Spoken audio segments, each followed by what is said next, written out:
Hello, everyone, and welcome to the Literacy View. It is an honor and a privilege to have Dr. Timothy Shanahan with us today. I just read Dr. Shanahan's blog, and it was just so wonderful. I had to ask him to come on and talk about it with us.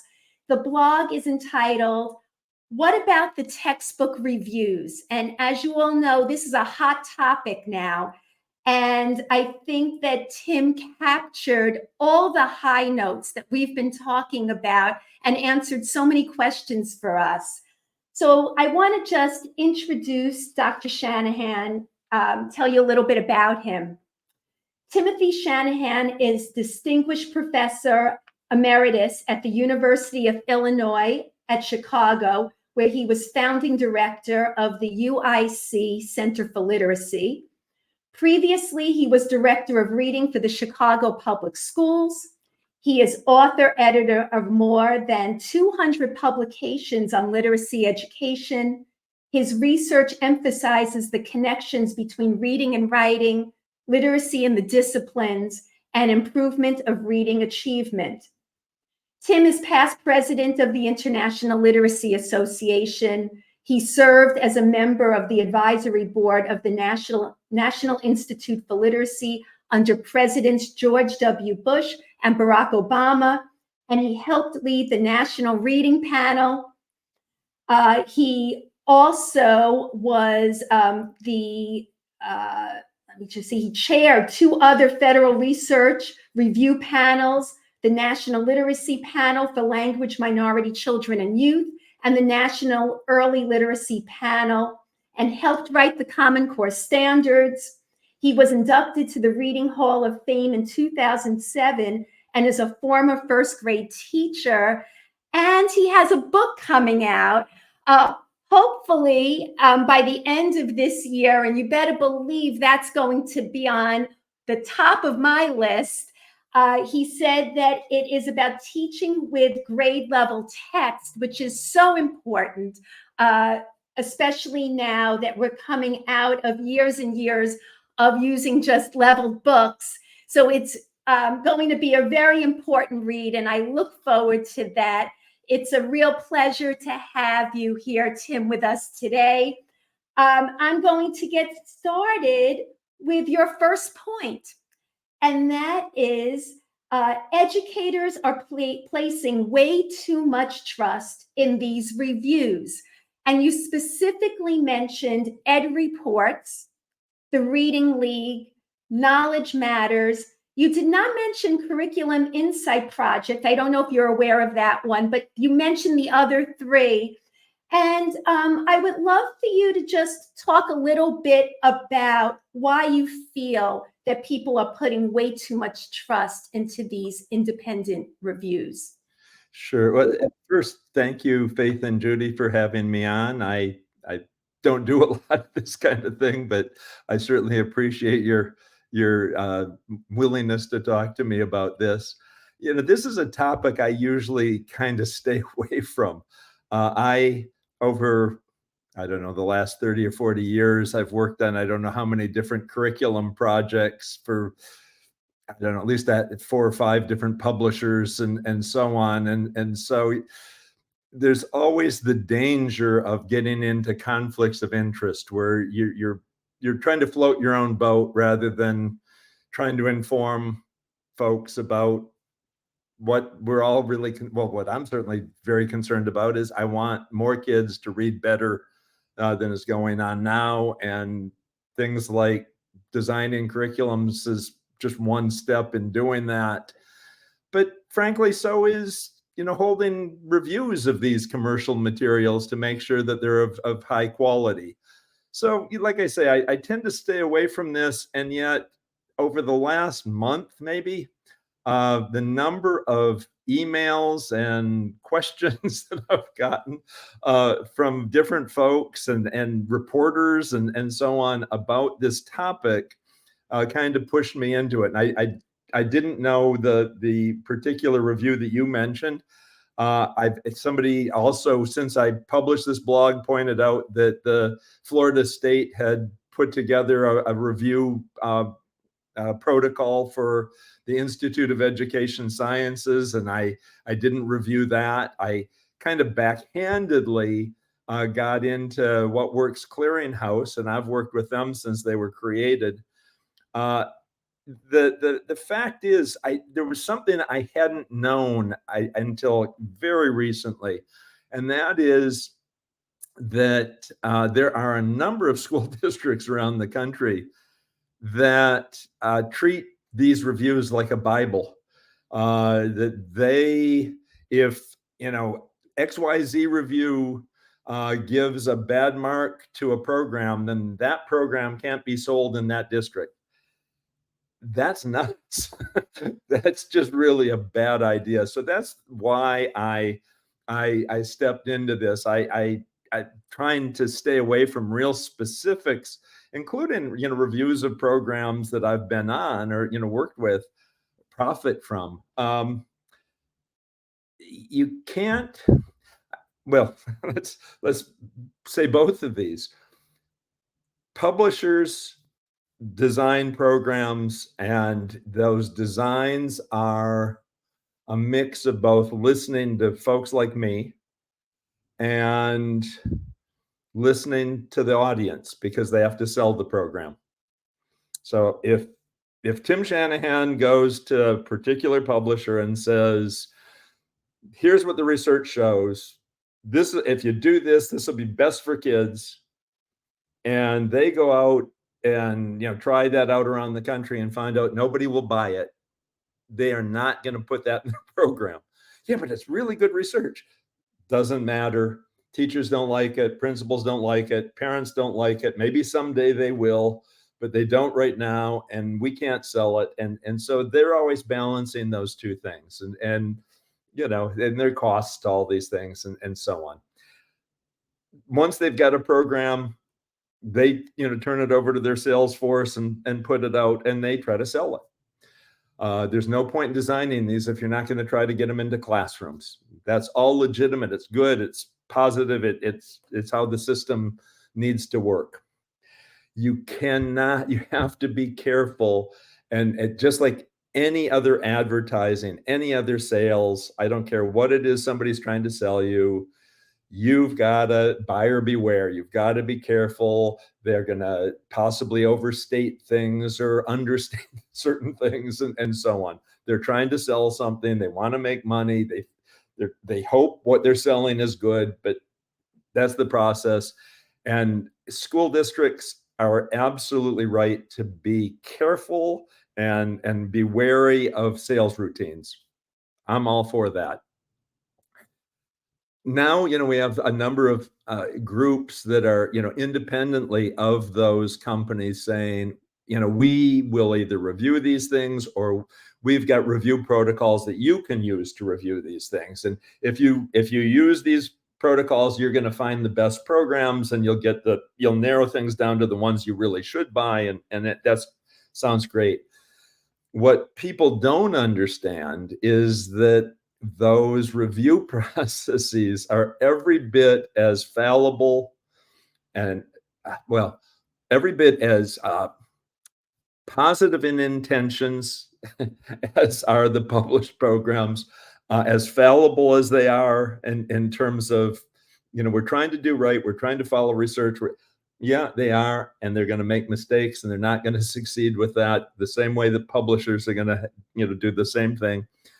And a lot of times it turns out they're even conflicted, that they have their own boats to float. And it would be one thing if they said, look, we really care about this. We're going to come up with a set of independent criteria for selecting materials. And then once we have that and we find what the best materials are, we're going to promote those. And even if we profit from that, we're promoting them because clearly they met our standards. It's very different if you go, we have stuff to sell, and amazingly, the standards we're creating fit the things that we've been selling. and now you can believe what we're doing. And so what I'm really trying to get school districts to understand, and this is school superintendents and curriculum directors. I know line teachers aren't making these particular decisions. Definitely do not trust the publishers. They're trying to do good, but they're also trying to make money. But be just as cautious and just as wary of these review processes. They can be very useful to you. They can give you information. They can open up questions that maybe you didn't know needed to be opened up. But they're just as flawed and just as fallible and just as conflicted as are the programs themselves.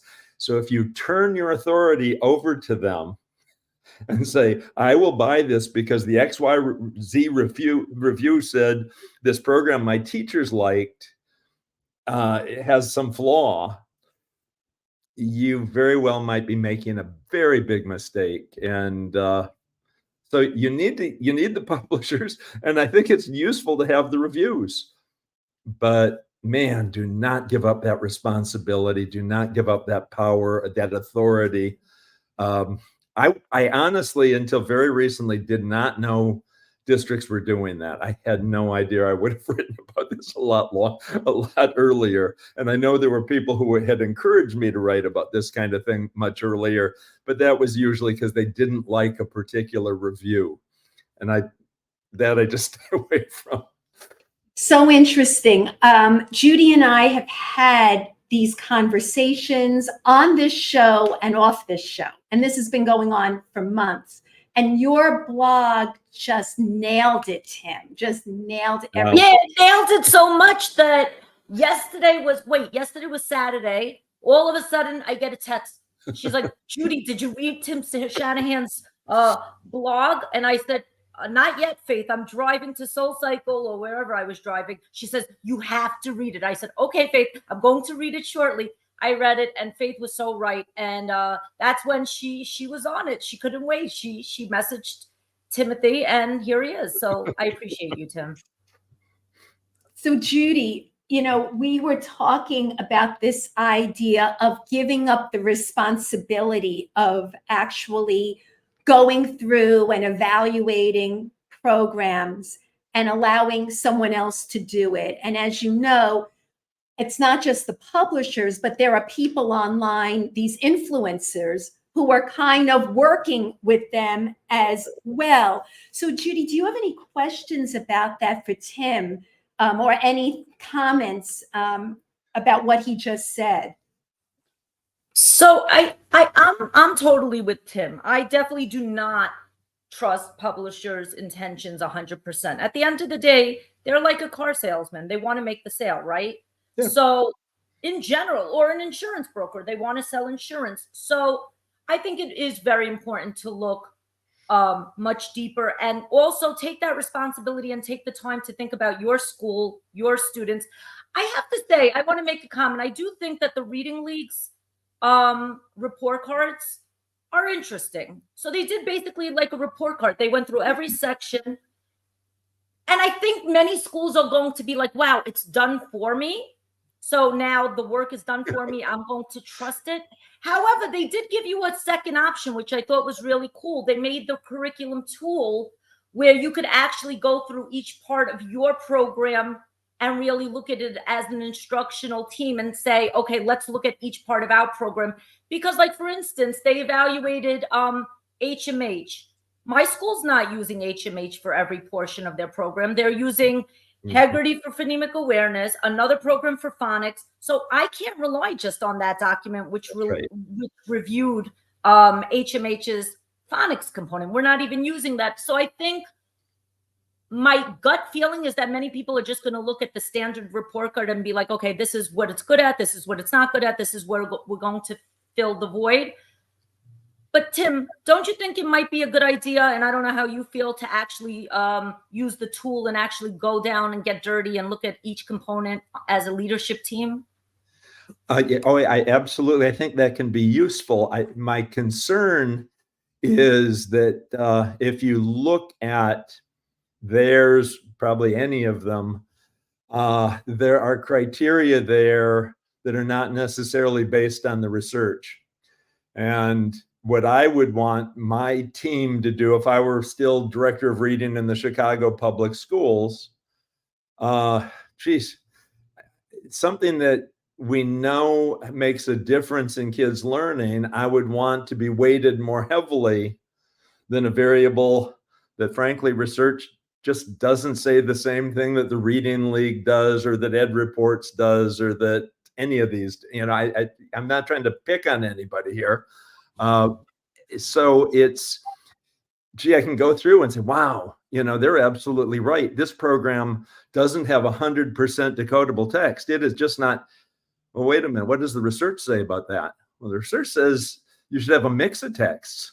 You shouldn't have only decodable text. If you look, there isn't a single study that has found that decodable text gives this big benefit. In fact, they all, we found it has a benefit for a very short time during, the first semester of first grade, and therefore we should have 6 years of it. Well, no, that's not what the research says. The research says it has a very small payoff, and that in fact you can overuse it, and that every review of this, there are like 5 of them. There are only like about 8 of these studies. They all conclude at the end, you definitely should be using a mix of text and so on. Well, you don't get that out of the Reading League. You need to be using decodable text, and if you're not using decodable text, you're going to get one of those red marks. And there are programs, there are districts apparently that are going, well, then we can't buy that. We won't. Well, that's crazy. So that would be a case of you've raised the issue that they've raised, and it is legitimate to say, but wait a minute, we want some of that. And I've been teaching phonics for, I don't know, almost 60 years now. I've always taught, I learned it from a fellow by the name of Robert Hilrich, his textbook back in the 60s. And, he had like 5 steps to it. And the 5th step was you wanted the kids to practice with whatever that element or pattern was in text, and, at least with real sentences, so that it wasn't just that, it wasn't like, reading a list of words or something.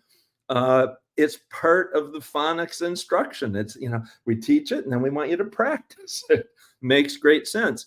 And therefore you should only be reading that kind of text. No, you should be reading some other texts that maybe have another kind of control, not trying to blow kids away with super hard text.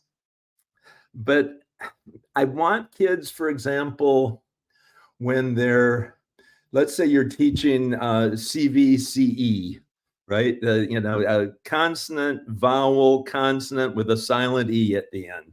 And boy, there are a ton of those words. It really does make sense to teach that pattern. And so you're going to teach that pattern. And what you'll see in a typical decodable text will be, in the old days, it would have been, it's AKE. And so now we got to get bake and cake and every other make and any other word, shake into this piece. These days, people are a little more relaxed about it, and they might put in other vowels into that mix, so that the kids are seeing, boy, it's that long vowel over and over again, and that's good. But I also want words like come and done in that, where you go, wait, that doesn't fit the pattern. Well, you don't do that in a decodable text, because that isn't decodable. That's irregular. Unless the kids have memorized that word yet, we don't want to let them see that. Well, actually, the research would say that's a really good idea, because you don't want kids to be so rigid and so inflexible that the kids who actually do best in reading see these rules or these patterns as conditional patterns. They're things that you try a particular pronunciation. If it doesn't work, there are alternatives. So you have to break out of that. Well, we only use decodable text, or we use decodable text that's 72% decodable, or whatever it is. You look at the studies and they say, gee, we tried 11% and we tried 85%, and they came out equal. So if any of these set a standard that says, therefore, you have to use that kind of text and you don't want other text in there and we're going to ding you for that, it might be nice to know that you don't fit their standard, but not because you want to avoid whatever that program is, because clearly, this would be a plus to me. There are other things that, frankly, we don't have research on. It isn't clear. And so like the Knowledge Matters campaign wants, you need to teach in at least 2 to 3 week units of, on a particular topic. And that's very nice. There's, that's a legitimate thing to ask for. But is there any research saying that if you do that, kids will read any better? Faith, why are you not picking up the cheers button for Timothy? Because I'm listening and taking it all in. But yes, I think he gets a cheers for that. But we have cheers and BS buttons, Tim. Sorry. We're kind of rude and crude here, but not to our guests.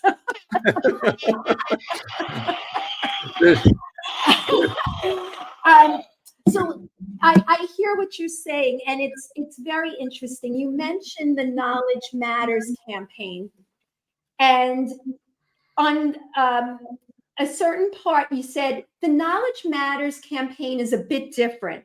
You said they are not a freestanding entity, but part of another nonprofit, Standards Work.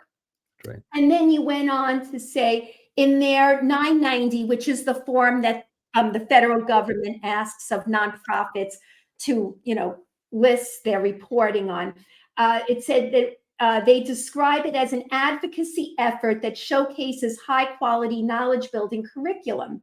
And then you said there is nothing wrong with advocating for favored commercial programs. That just isn't the best basis for providing objective reviews or sound review tools. They can provide such reviews, but I think their documents should transparently state those prior commitments. One can only wonder about a review process that starts with the programs they like and then subsequently formulates review criteria based on that. And I have to tell you, I've been for months wanting to say just what you said, but nobody would care what I would say. But if Tim Shanahan says it, well, now people are going to listen. I've been arguing with people online about this. This doesn't make sense to me, Tim, that, because I looked at that Standards Work 990. A friend of mine who's probably listening brought it to my attention, our attention, actually.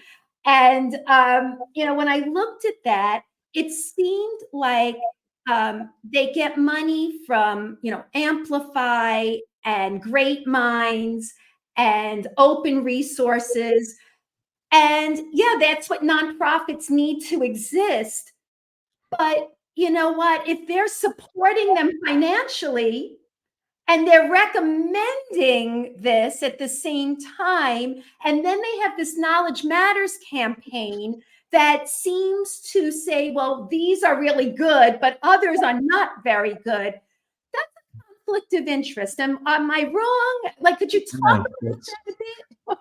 Yeah, I didn't try to get into that kind of thing, but people have written in, there's, on my blog site, there's a place for responses, and people have written in saying, well, wait a minute, that parent organization is drawing money from these publishers that they're promoting, which I wasn't aware of. And I wasn't trying to go after, I wasn't trying to expose, and my response was, well, gee, I knew that Reading League was selling decodables, but I didn't want to, go down that road. But gee, yeah, the fact is, nonprofits doesn't mean that nobody makes any money. It just means that there isn't, you don't have that third slice. In a company, the workers get paid something, and so they have a financial interest. The people who own the company, whether that's stockholders or a particular person or family that owns the company, they get some percentage of it as profit. Those pieces are there.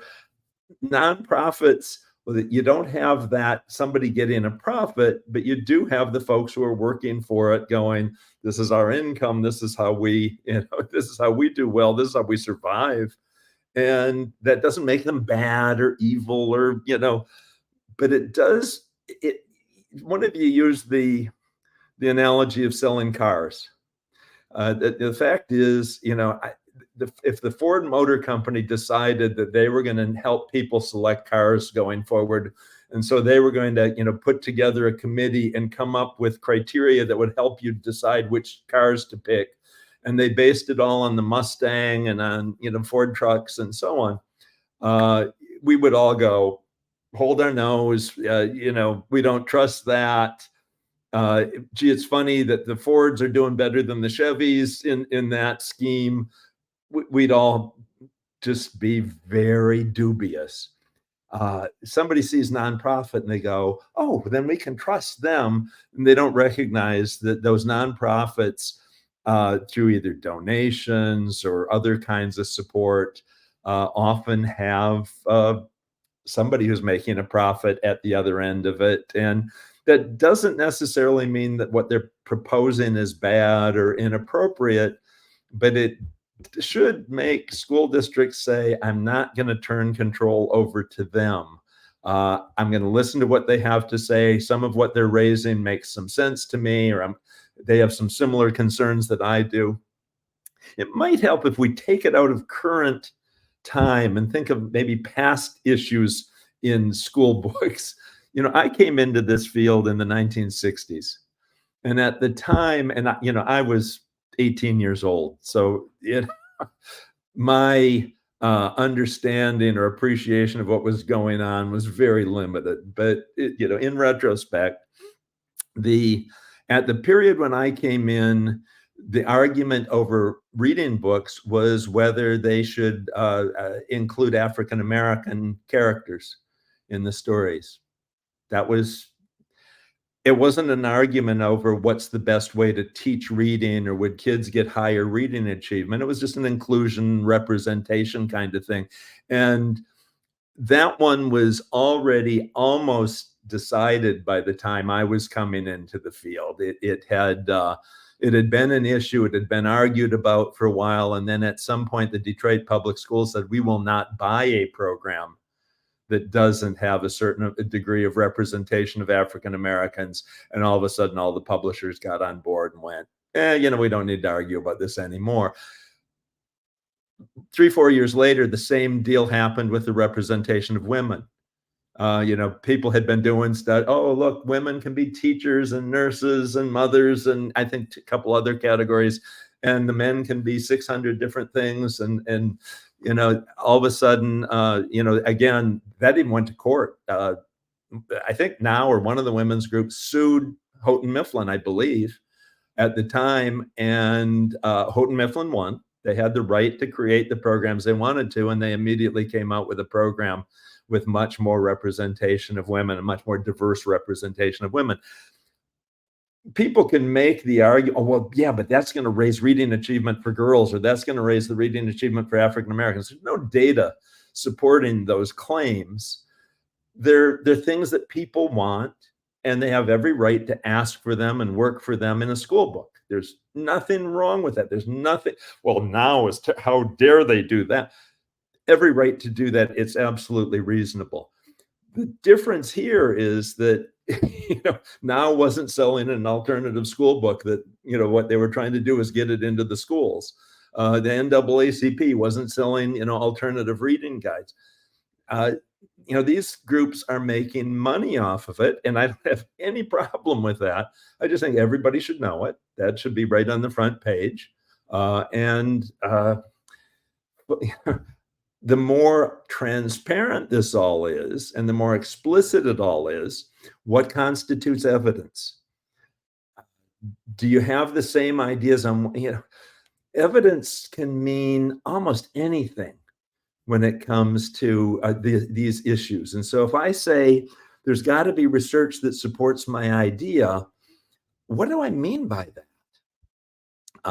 I have kind of over the last 20, 25 years have taken very much the position that I took on the National Reading Panel. That if you're going to say something works, that something gives an advantage to kids, you should have evidence showing that that's actually happened. That you've tried that thing out and shown that kids clearly got a learning benefit from it. And I feel much more comfortable if you can show it over and over again, independently. That really makes a difference. And so if there's a correlation between something important and reading comprehension, that's evidence. It's not strong enough evidence for me. If you say, well, we tried this out in a school district and the kids were doing great, that's nice. It's not evidence. I need those studies where you've actually tried this out and compare it. You had gotten kids at equal levels and done the things you do to make a good study that can get through peer review and so on and so forth. And all that shows you is that it can work, not necessarily that it will work. Right? This isn't like pharmacological research. If your doctor gives you a particular pill for some symptom that you have, I'll bet you anything that he or the medical researchers can tell you 84% of the time when we give that pill, people get relief of that symptom. 12% of those folks have some kind of a side effect. And here's what those numbers are. When it comes to something behavioral, like a reading instruction program, we can say, wow, this study shows that it can work. Somebody made it work. Perhaps you could make it work too under your circumstances, but that's not quite the same thing as saying this is going to work 84% of the time. It's a different thing. And so I just want to know that the school district has a reasonable chance of making this thing work. And so when I look and say, well, gee, the National Reading Panel found, 30-some studies showing that if you had phonics in your program, kids did better with decoding, and that transferred over to overall reading achievement. Yeah, I feel really confident saying everybody should have phonics in their program. That's my standard. There are folks who, well, I have other standards for that. Or, yeah, I agree with Tim. Phonics has to be there, and it needs to be 64 minutes a day. That's what our program is built in. Well, wait a minute. Let's go back and look at those studies that had phonics. So I did that. I went back and looked at the studies that the National Reading Panel reviewed. I was on that subgroup that looked at those. There were, and I'm drawing a blank for, it's like 30-some studies, 36, I think. Something like 18 of them didn't tell anything about how much time they'd spent. So you couldn't do anything with those studies on this, but there were 18 of them. One of them taught phonics 20 minutes a day and they were successful. Two of them taught it 40 minutes a day and they were successful. And all the rest, it was 30 minutes a day. There's no definitive answer for how many minutes. I look and say, I think a program should probably have about 30 minutes a day. Why? Because 15 of these studies, that's not absolute proof. That doesn't mean you couldn't do better if you'd had more minutes, or that you couldn't do just as well with a few less minutes. But I think it's a pretty reasonable conclusion. But I'm honest with folks that I have different evidence about the amount of phonics than I do about the value of phonics. Those, right? It's different. Yes. These standards don't do that kind of thing. So, Judy, you and I were talking about this as far as what's the research behind the programs. We know the research behind, let's say, fluency, phonics, vocabulary. But remember, Judy, we were saying, well, like they're pushing these programs, but how much of, what do we know about the programs?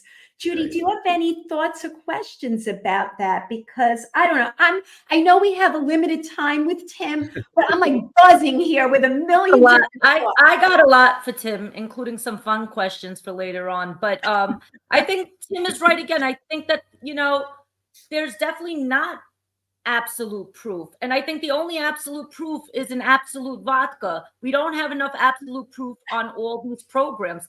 I'm serious, Faith. We don't. I think that, though, Tim brought up a really good point. I think he mentioned in the article that there was one program, I think it might have been Bookworms, Yes. that actually has some better outcomes, and then maybe didn't get the best grades on the report card. And then you mentioned that, shouldn't that be factored in? Because outcomes are really the key, right? Kids' outcomes are keys. And I think the other interesting thing is a lot of these programs haven't been in the field that long. So we don't really know what outcomes are going to look like. We don't really know if implementation is going to look similar in every school and how it's delivered. So I was wondering, Tim, do you have any thoughts on that as well? I really thought the one about the evidence and maybe getting a little bit of a pass because of the evidence is an interesting point. Yeah, I think we should talk more about the evidence, but your point, your question is really important. So let's just jump right into that. We can go back to that other stuff later. This notion, why do we want, let's just start with the question, why do we want programs that match up, that the design of them is similar to what we saw in the research studies? Why do we do that? And we do that with the idea of, the reasoning is very simple. Well, gee, if it worked in those 36 studies, maybe we could make it work in our program too. And so if they put in a half an hour of phonics, we're going to put in a half an hour of explicit phonics. And that doesn't mean it's going to work, but the chances are you might be able to make that work. Okay, so that's one kind of evidence. And that's frankly how almost all programs are designed. And that drives some people crazy, because that's very different than what you do in medicine. Again, pharmacological stuff is how a lot of us think of medical research. There's also behavioral stuff in medicine too that's just like what we deal with. But when can I just say one thing that's funny that Tim keeps mentioning? Medicine, I just switched from sleeping pills. They weren't working. I had no data to support that they're working. So now some people told me melatonin's going to help, but I'm not really sure yet. It may help. I'll try 3 milligrams tonight. Tomorrow I might try 6 milligrams, but I don't have concrete evidence yet. Exactly. And so we have these cases where we don't really know. But in medicine, let's take something that's, prescription, because you can get melatonin at your gas station, I think. Essentially, I tried it when I was traveling and it didn't work for me, but that doesn't mean anything. Essentially, if whatever, we take for our allergies or pain or anything, when a company gets a patent on a drug like that, they own it for, I think, 18 years or 20, some long period of time. And I guarantee you, even if their scientists find some ways of making that a better drug, maybe they figure if you move some molecule, it works 10% better. The fact is, they're not going to come out with that new version until their patent runs out. And so it's going to stay, they're going to keep selling what they paid a huge amount of money to develop to get their money back and to make a profit. And they will not change that prescription. They will not change what goes into that drug until their patent runs out. And that's just how that works. School books are a different game. We're changing them constantly. If we're trying to sell our program in Tennessee, and Tennessee says, look, we will only buy a program that has handwriting in it. If our program doesn't have handwriting, it'll have handwriting by the end of the year for the Tennessee version, the Tennessee edition. Well, you can't do that in medicine. You'd have to go back to the FDA and do you have tests of that? Is that still working like it did? So publishing and copyright are really different than things that have patents. And so they're treated differently. And so we can talk about bookworms, and I absolutely love the person who created that. Sharon Walpole is a dear friend of mine, and her husband Andrew is a dear friend of mine and of my wife, and we hang out together and stuff like that. But I don't know what's going on with the development of that program and if they make changes to it since the studies were done. But what really stands out is and I haven't reviewed it. I haven't put it to done what you said, Judy. Let's go through the some of these schemes and see, you know, how it rates. Let's say that Ed Reports goes through it and says, look, it isn't quite like the research studies in this criteria, and it isn't in this, and we're going to ding them on those, which means there are districts that are going to say, we will not touch that. Bookworms is interesting because they actually have studies of the effectiveness of the program itself, and it's been found to be effective. And so when you look at, again, the XYZ program, and you say, wow, it matches the research in every way that they wanted it to, so it gets whatever the high rating is. And what that means is we're predicting that you might be able to make that work. Bookworms has studies showing they made it work. Maybe you can make it work. To me, if I were in charge of any of these schemes, if I were the head of all of them or any of them, I would have an out for myself. That if there's, you know, published research evidence showing that this program works, I would either not bother to review it. This gets on our approved list because they have evidence that it works. These others have evidence suggesting that they might work, but these folks have actually made theirs work. So that's pretty important. Or what I'd really prefer doing, though I'm sure my organization would not like it, I'd be very curious about, gee, were those criteria that Bookworms didn't match, how important are those? If they were able to raise kids' reading achievement without doing those things, are they really that important? So ultimately, what you're saying is we have to look at student achievement.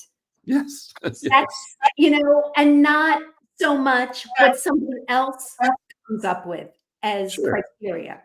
Yep. So, and that also goes for things like usability. You know, we can all sit in a room and say, well, I think this has proper pacing. See, my understanding of teaching, and I've been doing this a while, and my understanding of the research on pacing isn't what's built into the program. That's an interaction between a teacher and students. That sure is. That sure is. And I think that a lot of these programs, from what I'm seeing, today you're doing this lesson, tomorrow you're doing this lesson, tomorrow you're doing this lesson. You're going and you're going and you're going, and then you may not meet to address the needs of what children are having difficulty. So that's a concern as well. If you just follow pacing that's recommended by these programs, then you're not really thinking about the learners in front of you. I had another question, Timothy. So some of these programs didn't get rated yet. Some of them chose to decline at this time. They said it's like a rolling process. Do you think that that's fair, that it's a rolling process? Because some companies are probably revising right now because they want to do better.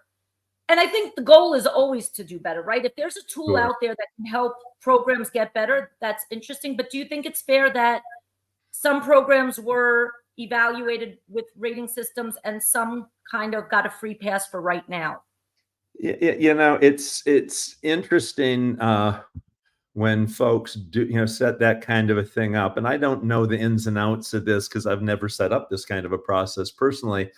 I do know, like Consumer Reports, you know, they don't call up, you know, I don't know, blenders, you know, they don't call up the blender companies and say, why don't you send us a bunch of free blenders?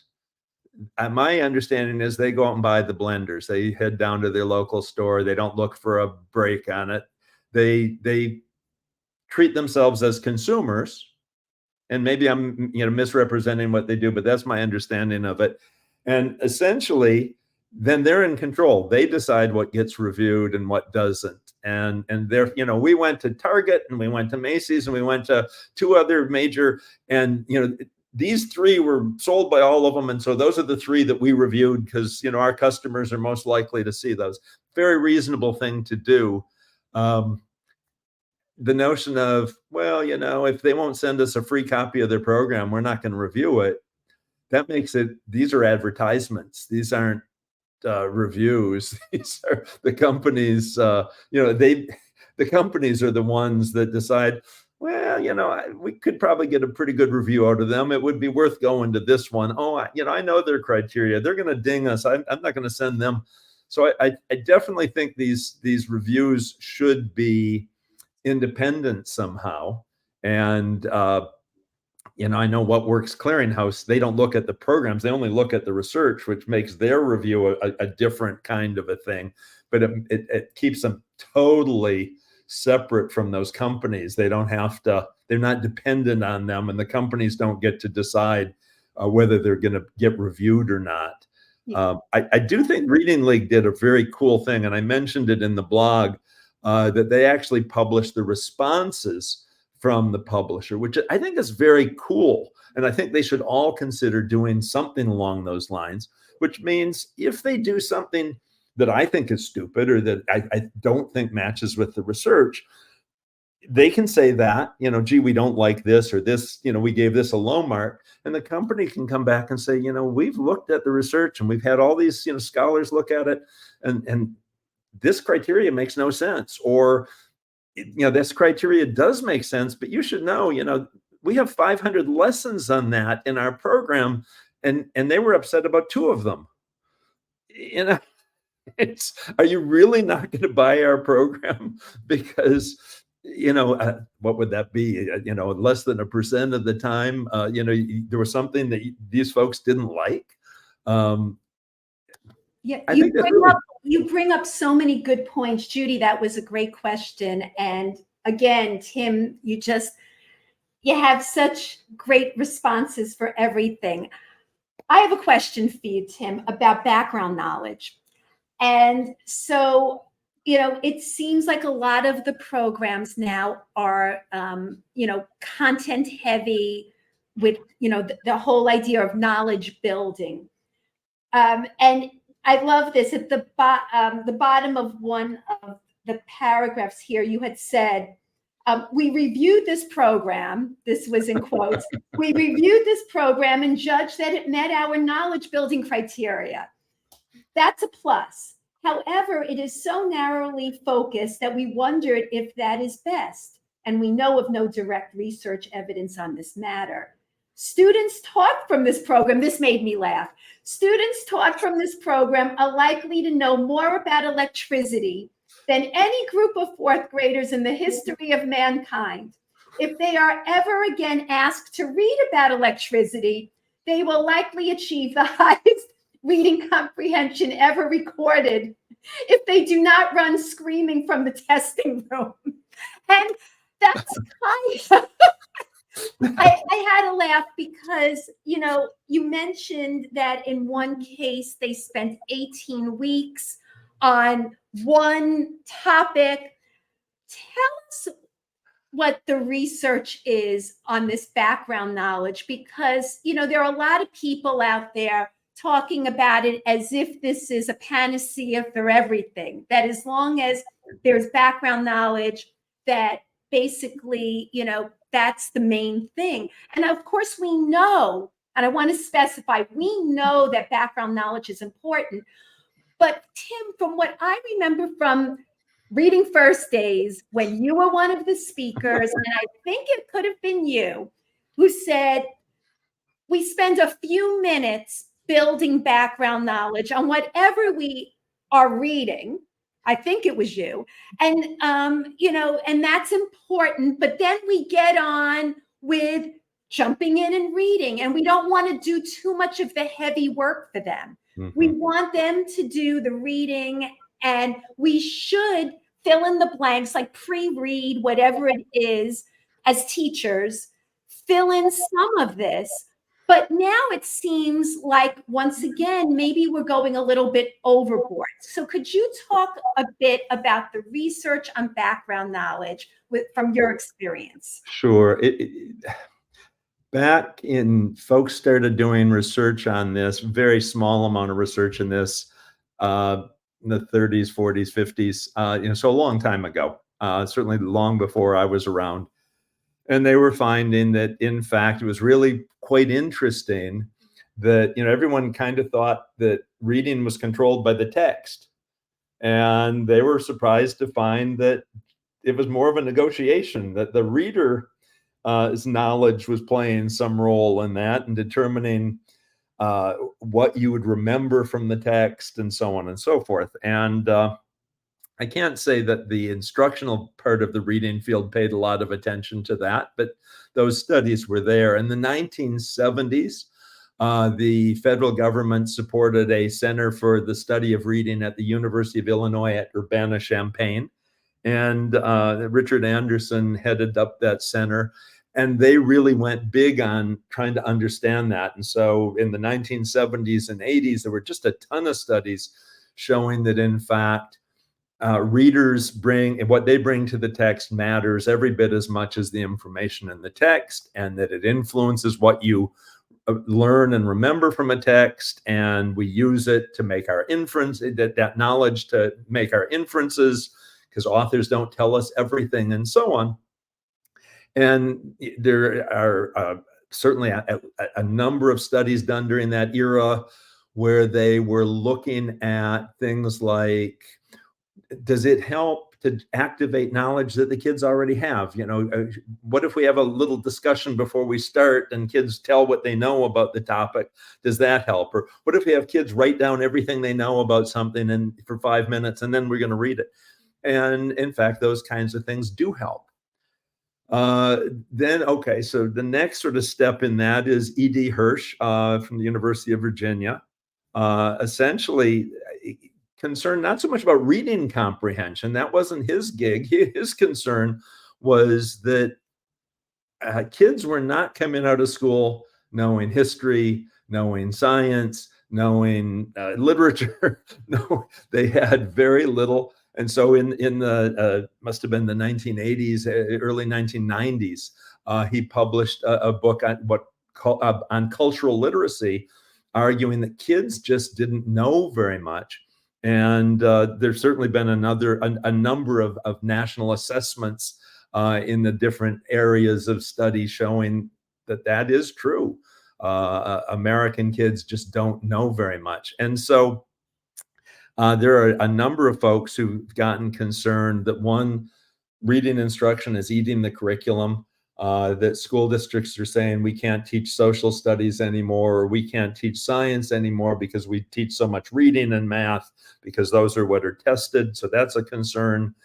There's a concern if you look at reading textbooks, are kids reading about things worth reading about?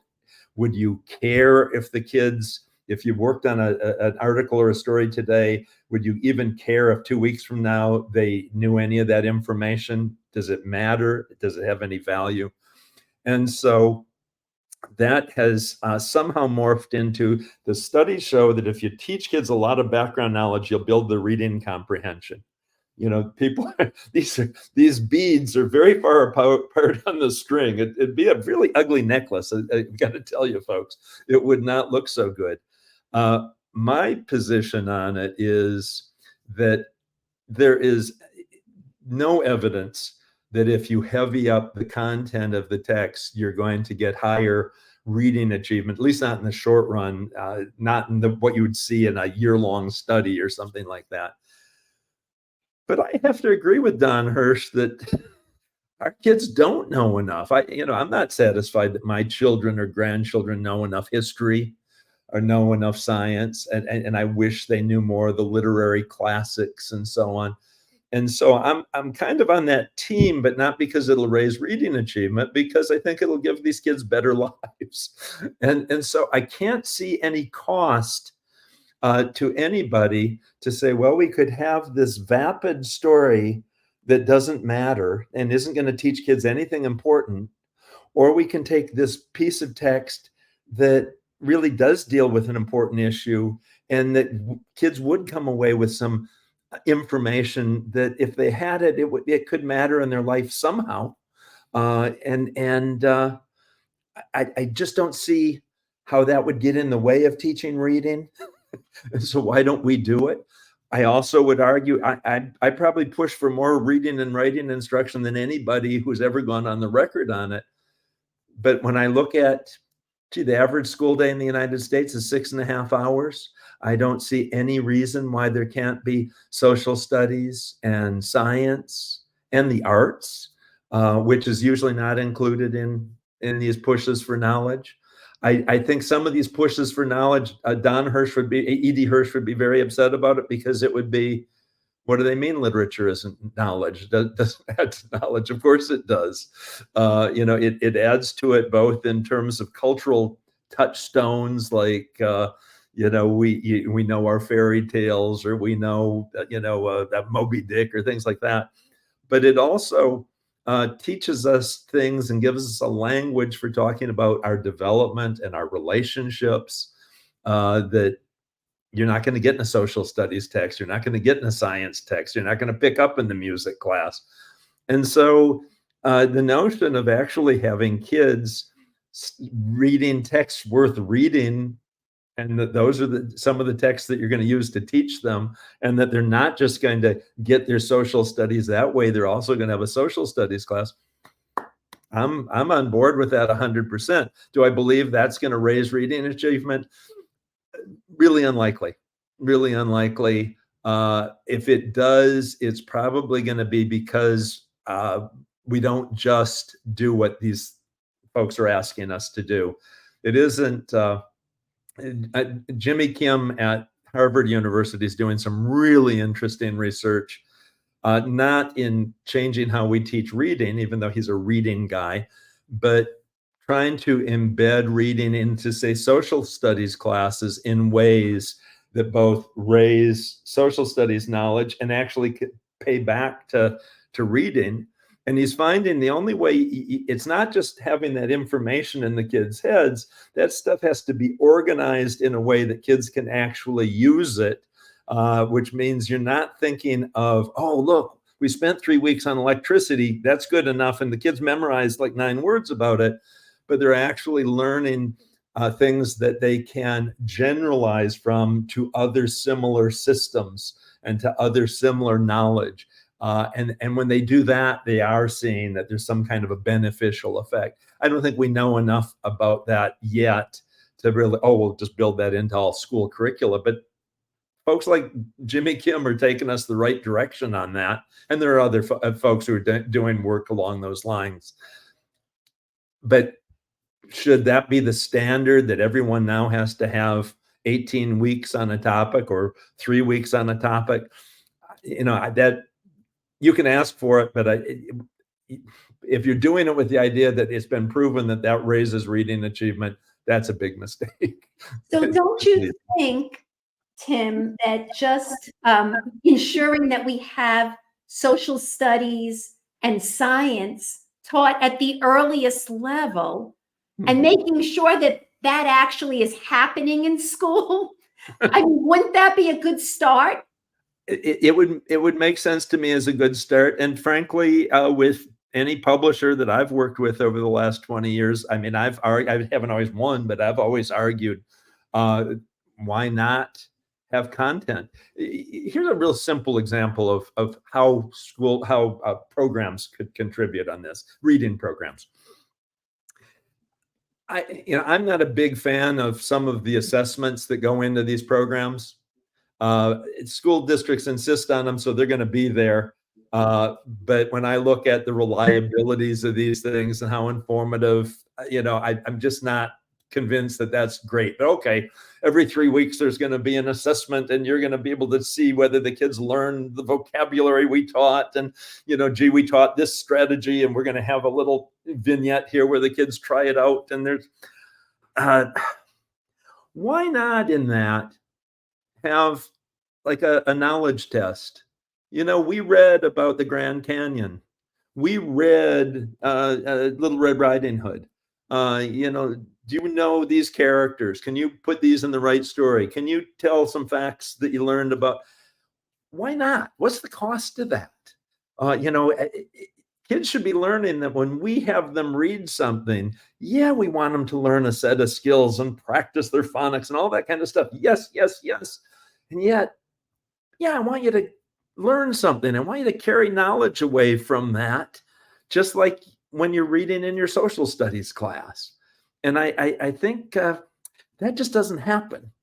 And so I've long argued, well, let's just make that part of your assessment. And so teachers can look and say, well, maybe we should go back and look at that story again. Or maybe we should, I know next month we're going to be getting back into that topic in social studies. I'm going to, go back and get that text when we get into that unit.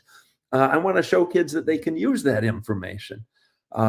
So I think that's all to the good. And I like very much that so many of the published programs are doing things like looking at not just the standards in reading, but looking at the standards, the new gen science standards and things like that to say, if they want kids to read content, let's have them read some grade level content.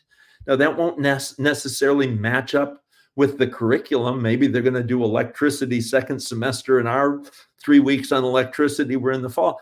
So what? That's not a problem. In fact, that might even be a good thing, having those intervals of learning on a particular topic. I do think that we can get crazy about this and turn everything into just Trivial Pursuit and, trying to prepare kids to be on game shows someday or something. I don't see any way around people doing some silly things like that. And yet, those just aren't going to help. That isn't what we're really after here. And it isn't what those people who are pushing for. But, I didn't go check it out, but I did get that letter from a teacher saying, one of these approved programs has spent 18 weeks on a single topic, which, if that's your favorite topic, that's great. But man, there are kids who are going to go, I don't want to read anything about whatever that topic was. And I didn't get into the specifics of it because, again, I'm not trying to pick on anybody and I'm not trying to, even promote my own stuff. I was just trying to surface some of these problems. Judy, do you have any questions for Tim? Because he has given us so much, and He sure has. He sure has. Can I do some fun ones? Go ahead. All right. So on the weekend, if you're going for a cup of coffee or tea, Starbucks or Dunkin' or another, and what are you drinking? I'm a tea drinker, and I live right downtown Chicago, so I have all those things within steps of my door, and I very rarely go into any of them to buy a cup of tea, and I never drink coffee. Oh, interesting. My wife loves coffee. Since early childhood, coffee flavored ice cream or coffee flavored candy, I don't like any of that stuff. But I do have a cup of tea, usually in the morning with my breakfast. So I'm one of those guys. I might go and have a stronger drink later in the day. Nice. Absolute proof. Absolute proof. All right, next one. All right. Have you ever met, I know you were appointed, I think, by a president to do something. How many presidents have you met? Or if any? I have met or seen maybe a half dozen presidents. Really? Uh-huh. The first one was Lyndon Johnson. I shook his hand in April of 1964, the same day he gave his speech on the war on poverty. I went to the Presidential Library in Austin, Texas. It was excellent. It is excellent. Loved it. All right, one more. This is one or two more. All right, if you're listening to music and you turn on that radio, what's your favorite type of music and what are you listening to? Are you a Swiftie or what are you listening to?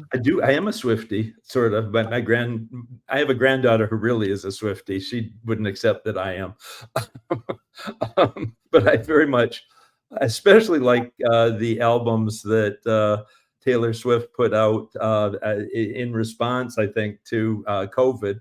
And her latest album is darn good. Right now, I'm really hot on somebody called Maggie Rogers, who, if you're not listening to her, you're out. She's very, very good. I guess my wife thinks she's a little too poppy for her, but I think she's wonderful.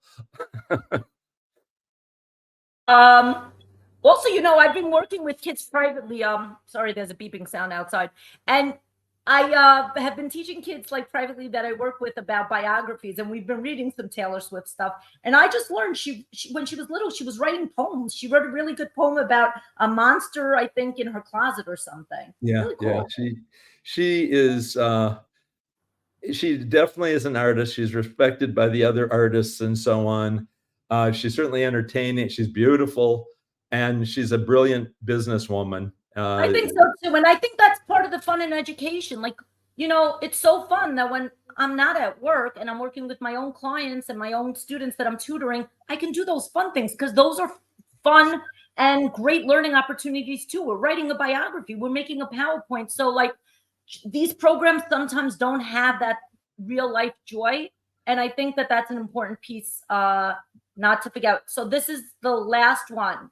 If you meet Tim Shanahan on the weekend, what are you doing to have a great time? Ooh, Besides literacy, Tim. besides literacy, you Yeah. know, I have a very diverse life. You see the background there. That's a picture that I took a few months ago when we were climbing to base camp at Mount Everest. That is Mount Everest back there. That girl. And, I like to do long distance cycling. I run. I go to a lot of theater and ballet and concerts and blues clubs and that, all that kind of stuff. I read a lot and very diversely. Yeah, the world is incredibly beautiful, and there are just so many things and so many people that are interesting and wonderful, and there just isn't enough time to take it all in, but I'm trying. What was your most memorable moment in education? You have so many years to draw from experience. I'm just curious, what would you say is something that was really meaningful and most memorable to you? There's so many things, but there's one that my sister passed about 6 years ago, and not too long. And my family, I'm the youngest, and I was the only one to go to school, and so on, and so I was kind of very much an outlier, and they never let me forget it. Uh, and my sister Kay was very impressed with a particular thing that happened not too long before she passed. So I'll pick that one. I used to teach first grade a long time ago, and a first grader, I don't know, 2016, 2017, whatever that would be, tracked me down to tell me that I'd been her favorite teacher and that I'd made a big difference in her life. And she was a kid who I thought about a lot over the years, and often not fondly, because not fondly about myself, not about her. I was disappointed. I didn't think I'd done a very good job with her, and it had bothered me for 30 years. And to get that letter from her, yeah, that my sister kind of went, okay, you're all right. I had a Yeah. similar experience, Tim, actually a few, where students have tracked me down on Facebook and said, "You are our favorite teacher."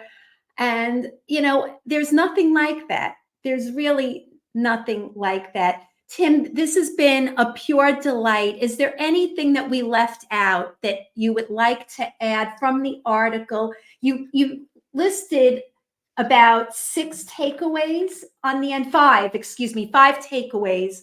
Um, is there a way you could just kind of summarize everything, just like the last points that Yeah. people Well, should take away?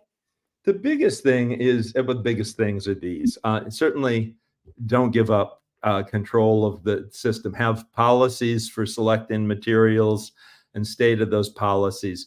Definitely look at what the publishers tell you and bring them in and get them to take you through the dog and pony shows that they do and so on. But also look at these reviews and see what they say are weak spots, and put those to the sales reps or whoever comes out from the publishing company. It's the process is much more like the one we use when we're trying to evaluate research. You don't just look at the individual study. How does it fit with everything else we know and the other studies? And I think districts need to do that. I think they also need to get the folks in their district who are going to use these programs to get their hands on it. Some districts in their policies require tryouts, that they actually pilot some number of programs to see how they, it's like a test drive with an automobile. Whatever your policies are, you should have a good set of those, and you should follow them. And you need to take what everybody outside is telling you with a grain of salt. You just have to be very, very careful. The problems with these things, certainly the one we talked about, the notion of conflicts, and that's important, but I think even more important are how close are their criteria to the research? How equal are they? Are some of them really important and some of them not so important? So that you really weight them properly, especially for your district. Think about, are there things that might be different in your district than elsewhere? Having, for example, a really heavy phonemic awareness approach in first grade might make great sense in some districts, and in others you might be going, our kids come into first grade with, they can fully segment words. Why would we spend hours teaching them that again? And so a criteria like that might not matter in one district, and it might matter hugely in another district. Pay attention to things like that. And certainly, if there are direct studies or evidence on a particular program, I would certainly weight that at least as heavily as I would all the predictive criteria that most of these reviews are going on. So that's it. That's a bunch of stuff, but I hope that makes sense.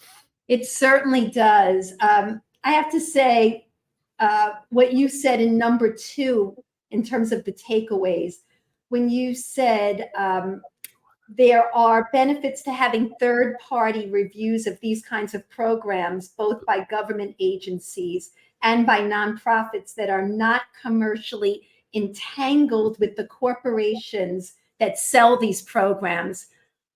That to me was like, bam, that should scream out to people that they need to understand who is behind this when they are listening to certain people. And a lot of them happen to be glorified marketing reps, even though they might not be called marketing reps. Oh, that's absolutely right. The programs are going to give you information that's contestable. And that's why the third-party reviews can be so helpful, but you have to understand they're contestable too. Well, Judy, hit it, honey. Let's go. All right, one last thank you to Timothy Shanahan. Thank you for using the P word tonight, program. Reminding everyone that these are programs and you still have to better develop your curriculum at your school. So thank you for the P word. I think has it replaced the F-bomb, the fidelity word? Maybe. Anyway, thank you, Timothy Shanahan. It was such a delight to finally meet you here today. I loved having you here on the Literacy View. I am a big fan of yours, as is Faith. And thank you. We know you are doing less of these gigs, but we hope to see you here one day again, because we know you're going to continue to do amazing things for the literacy world. Anyway, follow us on theliteracyview.com. Follow us also on our website, theliteracyview.com. Follow Faith on Twitter. You know where to find her, at High Five Literacy. Follow me at Boxmer Judy. Follow us also. Join our Facebook group. It's growing by the day. People are sharing, and we appreciate you all. Faith, did I forget anything else? Subscribe to our YouTube channel, The Literacy View, and our Instagram. I think you hit everything. And I just want to remind people about Tim Shanahan's book coming out. Look for that by the end of the year. I think that's going to be hot. So we are looking forward to that. Thank you again. Thank you for taking time out of your busy schedule. We so appreciate it. Thank you so much, ladies. I enjoyed it. See you up the road a piece.